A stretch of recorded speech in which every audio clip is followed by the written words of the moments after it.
أعوذ بالله من الشيطان الرجيم.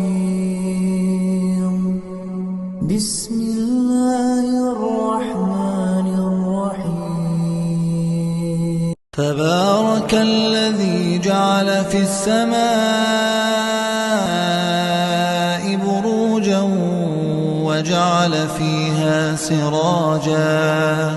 وجعل فيها سراجا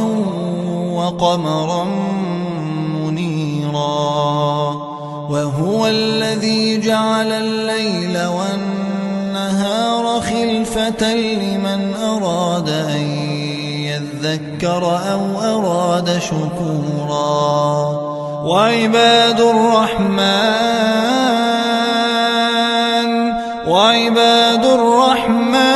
الذين يمشون على الأرض هونا وإذا خاطبهم الجاهلون قالوا سلاما والذين يبيتون لربهم سجدا وقياما والذين يقولون ربنا اصرف عنا عذاب جهنم إن عذابها كان غراما إنها ساءت مستقرا ومقاما والذين إذا أنفقوا لم يسرفوا ولم يقتروا وكان بين ذلك قواما والذين لا يدعون مع الله إلها آخر ولا يقتلون النفس التي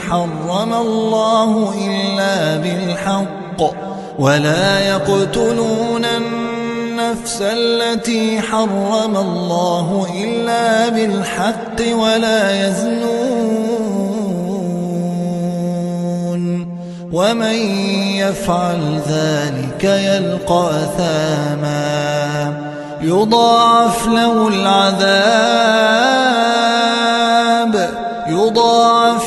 العذاب يوم القيامة ويخلد فيه مهانا إلا من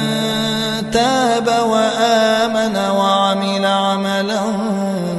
صالحا فأولئك